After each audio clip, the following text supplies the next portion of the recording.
Olá, estamos aqui com mais um programa As Pessoas Inspiram, dentro dos estúdios da Vale TV, e é com muito prazer que hoje vou entrevistar um convidado super especial, o Roberto Herrera. Eu já vou chamar ele aqui. A gente vai falar sobre marketing, sobre vendas, né? Mas antes disso, eu queria agradecer a Floricultura Ideal, que é o nosso apoiador aqui do programa As Pessoas Inspiram, né? Que cedeu essa linda orquídea, né? Então, agradeço muito o apoio deles, né? E também convido para vocês seguirem eles nas redes sociais, Floricultura Ideal. Então é muito bacana, tem muita coisa boa, eles são muito queridos lá, com certeza vão atender vocês muito bem, né?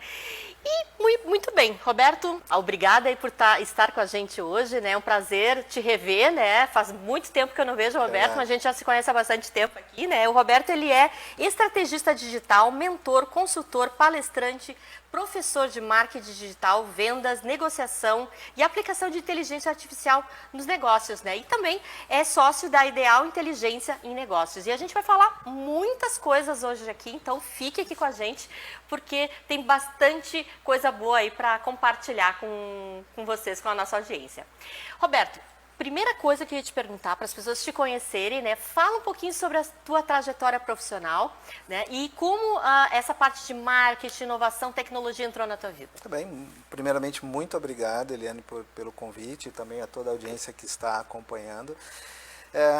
Hoje, esse ano completa 40 anos de trabalho já. Nossa. Comecei com 14 anos, na época que podia começar, como office boy, e aí fui indo. Eu vou atalhar porque é muita coisa, né?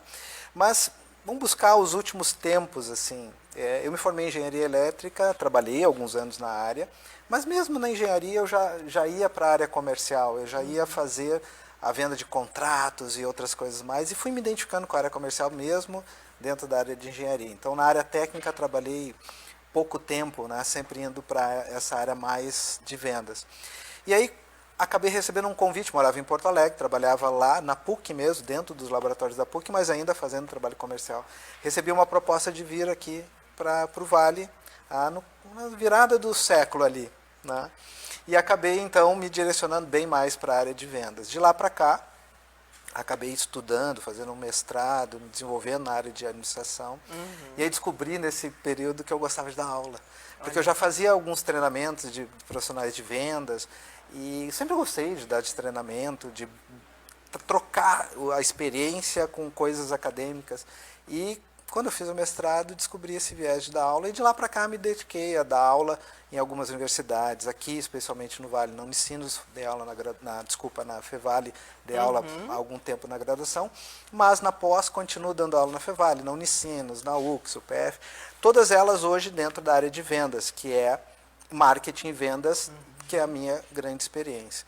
Então, marketing e vendas sempre para mim andaram juntos na minha vida profissional, porque nessa trajetória de trabalho eu tive a oportunidade de trabalhar em algumas empresas, algumas pequenas, algumas muito grandes e até fora do país, o que me permitiu sempre ver a função marketing e vendas juntas, trazendo mais resultados. E acabei tendo esse olhar para dentro do marketing, muito dentro de vendas. Na Fevale, quando eu dei aula na graduação, quase todas as disciplinas tinham a ver com marketing. Então, ali consegui aprimorar também bastante a questão conceitual e levar a experiência da rua, da prática, do meu dia a dia, porque a nossa empresa já tem 29 anos. Nossa. Eu e meus sócios trabalhamos há bastante tempo. Eu sou o mais novinho da empresa até. E o que acontece? Nós trazemos muito da nossa prática, do nosso dia a dia, daquilo que a gente vê nas empresas, daquilo que a gente vê funcionar, e mistura com esse conhecimento também acadêmico. Então, marketing e vendas são ferramentas muito importantes, as ferramentas de marketing e vendas são muito importantes hoje para qualquer empresa. Se a gente entra para dentro de digital, então o universo ele fica ainda maior. Tá? Lembrando, para quem está nos assistindo, e quem já foi meu aluno, e quem já viu palestra, eu sempre comento, né, que marketing ele é o bom e velho marketing de sempre. Vários autores comentam isso, então não é uma definição minha. Porém, marketing é sempre marketing. O que nós fazemos é usar ferramentas diferentes. Então, quando a gente usava lá atrás as ferramentas mais offline, que hoje existem, como TV, rádio, jornais, revistas, nós fazemos o mesmo marketing, os mesmos princípios, usando ferramentas diferentes. E quando a gente vai para o digital, a gente continua tendo os mesmos princípios. Conhecer o público-alvo, ter uma mensagem, ter um propósito, transformando isso para uso dentro das ferramentas digitais. Então, quem aprende marketing, aprende a fazer marketing digital também. Só, mas eu não sei mexer no Facebook, eu não sei fazer campanha, eu não sei... Bom, isso são trabalhos técnicos, que como lá no marketing tem as agências, tem os profissionais que aprendem e se desenvolvem para fazer, no digital é a mesma coisa. Então não é necessário, por exemplo, se você for empresário, de você saber mexer no Facebook, criar campanhas, fazer todas aquelas partes técnicas. O melhor é ter um técnico que consiga fazer isso. A metáfora que eu uso com os meus clientes, ou em curso, ou em palestras, é, imagina um maestro da orquestra. Eu acho que todos já viram um maestro reger uma orquestra, seja na TV ou até presencialmente. Já viram um maestro tocar instrumento enquanto ele rege a orquestra? Se a gente procurar, até tem no YouTube algumas brincadeiras, mas quando a gente vai olhar um maestro, ele não está regendo a orquestra tocando instrumento. Imagina ele ali regendo a orquestra, fazendo aqueles movimentos, daqui a pouco ele para e toca o violino. E aquela equipe, como é que fica? Por onde que anda? Onde é que vai o ritmo, o andamento, a harmonia? Como é que aquela equipe vai tocar a música? Trazendo isso para dentro das empresas, o empresário ele precisa ser maestro da orquestra. Se ele for para dentro da operação todo o tempo, ele vai deixar de ser o maestro. Ele não precisa saber tocar todos os instrumentos, mas ele precisa ter pessoas que saibam tocar melhor até que ele alguns instrumentos. No marketing digital é muito parecido. Eu vejo muitos empresários tentando ser o gestor de tráfego, o designer, o estrategista, né, o que faz o conteúdo. Não cabe, né, numa pessoa mais isso tudo. Eu acho que nunca coube, mas não tem efeito produtivo. É verdade. Né? E uma coisa interessante, Roberto, que tu trouxe agora, assim, é que a gente não precisa saber no detalhe. A gente precisa saber dialogar com essas pessoas que estão trabalhando para a gente, né? Acho que é o mais importante hoje, é isso, assim... Eu acho que tu fez administração também, né? Eu fiz engenharia, depois eu fiz mestrado em administração. Em administração, né? Eu sou formada em administração também, né? E eu lembro, assim, quando eu fiz a graduação, que os professores sempre falavam isso, né? Você não precisa saber de contabilidade lá no detalhe, mas você precisa dialogar com o seu contador, dialogar com as pessoas que estão prestando o serviço, né, para a gente, né? Então, acho que é muito válido essa questão, né? E um outro tópico que tu trouxe, que eu acho muito importante, que eu acho que vale reforçar, é essa possibilidade que a gente tem hoje dos profissionais, como você, que transitam pela academia e pelo mercado, né? Isso é um diferencial hoje. E eu vejo, assim, quando a gente vai para a academia, que eu também era da academia, né? As pessoas não têm a visão do mercado. Aí tu vai para o mercado, as pessoas ficam te olhando lá. E esse distanciamento ainda acontece hoje em dia, né? Acontece bastante. Eu acho que eu pelo menos, eu sempre tentei, e sempre pelo feedback que eu tive de alunos e das avaliações, que sempre foi muito bom ter um profissional que virou um professor. Nada, obviamente, contra e que seja um demérito aquele profissional que se transformou e dentro da academia, porque é uma profissão também, e tu estuda muito e aprende muito, mas alguns talvez não consigam ter aquela visão prática do mercado. Então, todo professor que conseguiu também fazer esse movimento para o mercado, não como eu fiz do mercado para a profissão de educação e ser professor, todo aquele profissional que fez esse movimento também conseguiu entender melhor como ajudar as empresas, os alunos, todo mundo. As minhas aulas sempre eram muito recheadas, era uma academia, então tinha que passar coisas como conceitos, mas era muito recheado no meu dia a dia. Coisas que tinham acontecido naquele dia num cliente, eu trazia para aquele ponto da disciplina. E aí, claro, hoje, que é uma característica de quase todo brasileiro, trabalhar e estudar, né? Especialmente quando tu dá aula numa universidade à noite, a grande maioria está estudando e trabalhando, né? Uma boa parte. Então, eles também viam, né, aquilo, mas isso também acontece na minha empresa, isso também é assim lá. Então, esse negócio sempre foi muito legal de fazer essa conexão de prática com o mercado, com a academia.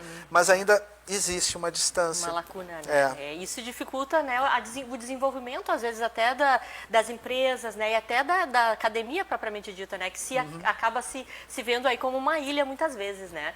E, Roberto, eu sei que dentro da área de marketing a gente passou pela pandemia há pouco tempo, né? Como é que foi, assim, a tua visão desse período pós-pandêmico? As empresas tiveram que se reorganizar, principalmente para esse mundo digital, né? Tu disseste que marketing é marketing, tudo, mas tem alguns desafios realmente que tu deve ter enfrentado com teus clientes? E queria que tu contasse um pouquinho, né, desse novo mundo que a gente está vivendo em meios, e conectando aí o digital, o marketing digital e também com as vendas. Dentro de marketing e vendas, que hoje estão muito integrados, e hoje o marketing faz uma boa parte do que vendas fazia. Por exemplo, eu fui lá no século passado, eu fui vendedor de porta em porta. Eu batia nas portas das empresas, de clientes, para vender. Esse trabalho está praticamente extinto.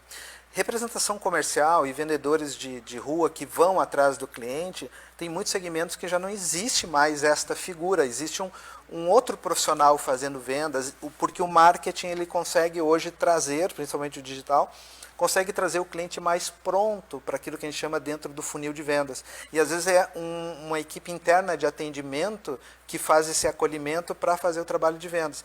Então, tem áreas e segmentos do mercado onde a equipe de vendas externa praticamente não existe mais. O marketing substituiu isso, mas não é que o vendedor deixou de existir, ele só se transformou num outro profissional.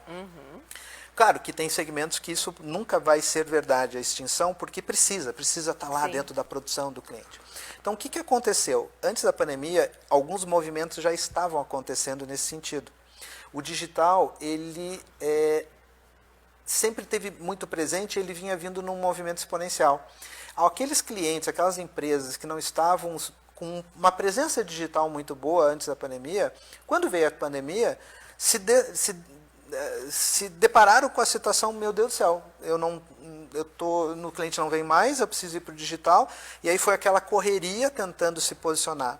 O que aconteceu? Alguns conseguiram, porque tinham vontade e recursos para fazer, e outros não. Alguns clientes fecharam. A nossa empresa estava com a agenda presencial do ano de 2020 toda pronta, tivemos que rever tudo, recomeçar muita coisa. Chegamos no final do ano empatado. Isso aconteceu com muitas empresas que tiveram que rever os seus processos. E olha que nós tínhamos já um posicionamento digital bom, mas os nossos clientes, por natureza, sempre usaram muito do processo presencial. Então, essas coisas já vinham acontecendo antes da pandemia. O que a pandemia fez foi acelerar demais esse processo de exigir das empresas uma presença digital melhor.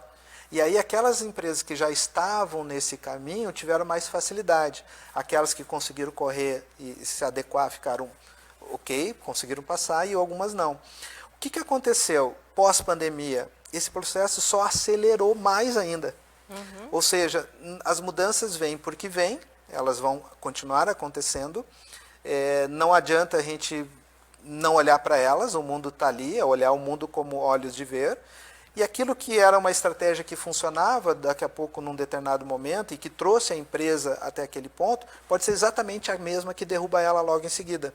Então eu vejo que muitas vezes as empresas, isso pós-pandemia mesmo, ainda resistem ao tentar adaptar os seus processos, os seus profissionais, a sua cultura, o seu aprendizado para um momento onde a tecnologia está muito presente, a digitalização de tudo está presente, os profissionais são digitais.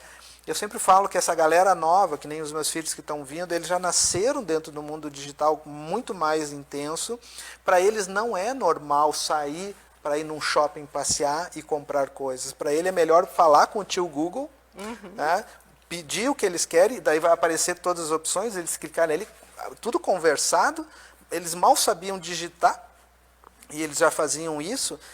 Então, essas coisas que foi acontecendo durante a pandemia como uma intensidade maior, repercutiu nas empresas, e muitas delas resistem ainda em fazer essas mudanças. Algumas não sabem o que é normal, tem que buscar socorro, tem que buscar apoio, não importa o tamanho da empresa que se tenha, tem desde apoio para pequenas, micro, MEI, até empresas grandes, mas esse processo é inevitável. Então a pandemia ela acelerou demais e vai continuar acelerando, e agora nós temos aí um acelerador maior, que é a inteligência artificial. Inteligência artificial. Mas antes de falar sobre inteligência artificial, eu queria te perguntar uma outra coisa que para mim também tem muito a ver. Eu vejo tanta coisa acontecendo, às vezes no Instagram, às vezes até no próprio site. É tu fazer coisas que não tem a ver com a tua identidade, com a tua essência. Então, eu queria que tu falasse um pouquinho da importância, né, desse marketing, dessas vendas estarem conectado com o que realmente a gente é. Seja a pessoa física ou o propósito da empresa, né, para não estar copiando, né, e fazendo aí coisas que não tem nada a ver com o que a gente imagina e acredita, né? Sim. Esse é um ponto que vai lá para os princípios do marketing. Tu tem uma identidade própria, tu tem um propósito que hoje ele combina melhor quando você tem um propósito claro para colocar dentro da sua estratégia de negócios, seja ele um propósito do próprio produto ou do serviço ou das pessoas que estão lá. Uhum. Então, são os princípios que o marketing sempre usou. Mensagem da marca, posicionamento, público-alvo, segmentação, todas aquelas coisas que a gente estuda na teoria, porque veio da prática. Uhum. Foi condensado isso dentro da teoria, porque na prática é assim. Então, isso ter hoje, dentro dos processos comerciais e de marketing, é extremamente importante, porque isso cria uma identidade. Tu cria uma identidade a partir do que você é, do que a equipe é, ou dos direcionamentos e direcionadores da empresa, para você se posicionar no mercado. E aí você cria, obviamente, uma atração também do público certo. Uhum. Quando você tenta fazer fora do que você é, você tem...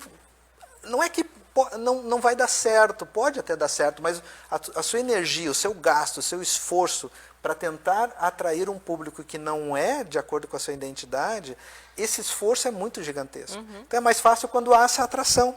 Você tem um propósito, você tem uma certa vibe, vamos dizer assim, e os seus produtos e serviços atendem soluções de um determinado público. O público, quando recebe essa mensagem, ele diz, isso é para mim. Uhum. Falou comigo, eu tenho esse problema. E ele resolve o meu problema, deixa eu curtir pelo menos, sim, deixa eu acessar, deixa eu ver. E esse é o desafio de todo mundo que tenta sair um pouco do mar lá, da internet, e se sobressair.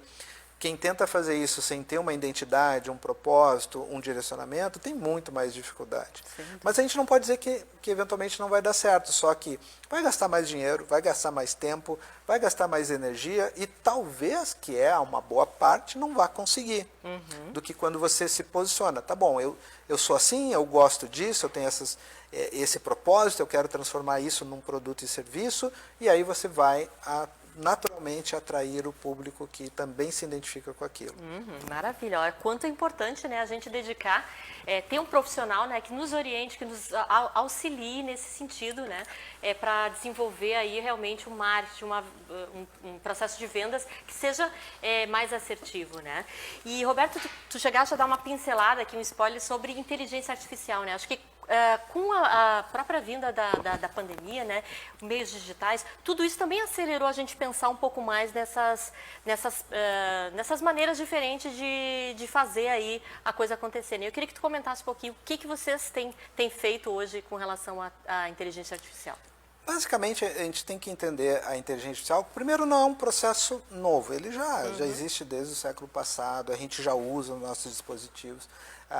Os algoritmos presentes nas redes sociais, nos streamings, aí, Netflix, Amazon e outros, já usam isso há tempo. Então, a gente já convive com a inteligência artificial. O que aconteceu recentemente é que ela chegou num nível de usuário, como nós, que até então não se tinha atingido. Sim. E isso realmente acelerou muitos processos.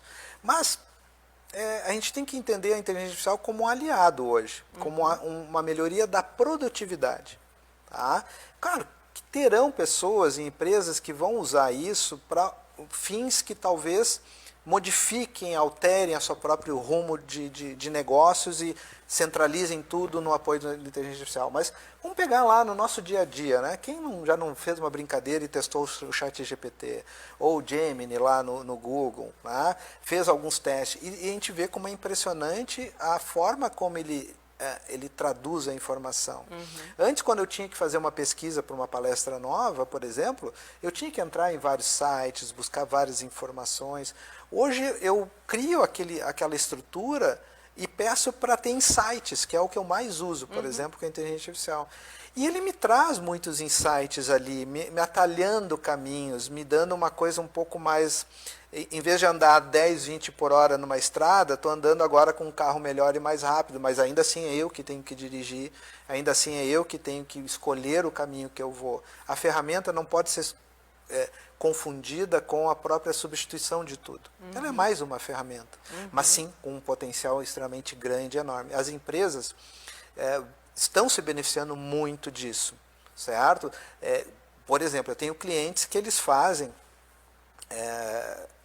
a introdução de sistemas, para simplificar, sistemas e medições usando a inteligência artificial, que antes era preciso um dia inteiro para fazer, e hoje é feito em segundos. Com uma visão computacional, uma inteligência artificial analisando os dados e dando a resposta em segundos, quando foi feita a captura da imagem. Então, olha o ganho de produtividade que isso tem. E aí, eventualmente, vai acontecer de bater naquela situação onde pessoas que não têm uma qualificação para atuar naquele ponto, ela tenha que migrar para outra e buscar uma qualificação, porque aquele ponto pode ser substituído por uma inteligência artificial. Mas isso é inevitável, aconteceu em todas as revoluções, se a gente buscar na história, a gente viu, não é que os empregos somem, mas eles modificam. E algumas pessoas, por não conseguirem, ou não quererem buscar uma atualização, acabam ficando, sim, né, de fora das novas oportunidades. Então, a inteligência artificial ela tem uma ampla gama de utilização e de aplicação. Isso daria um outro programa para a gente falar. Mas hoje nós estamos usando muito para ganho de produtividade. E ajudando os clientes a ganhar produtividade, a analisar melhor os números, para poder ter respostas e informações mais rápidas para tomada de decisão. E quando vai por uma indústria, aí a coisa pode atingir proporções de produtividade muito grandes. Né? A questão de segurança, tem um cliente que ele consegue, por exemplo, com visão remota, que são câmeras dentro da produção, analisando o processo, a inteligência artificial consegue prever uma falha. Ela consegue dizer que, por exemplo, a probabilidade, porque inteligência artificial, gente, eu gosto muito do professor Miguel Nicoleles, que é um médico, pesquisador. A gente vai ouvir, Fevale, pouquinho, né?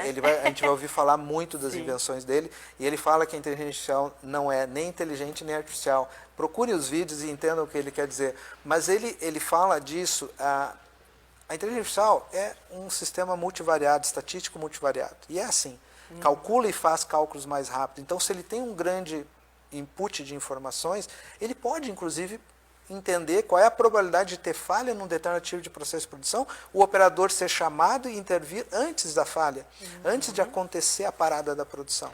Não, e é sensacional, né, Roberto? Assim, eu tenho acompanhado, né? Eu sou entusiasta da temática, né? Em que pese não sei absolutamente muita coisa, mas quando tem alguma pauta, eu acabo lendo, eu acabo me inteirando, né?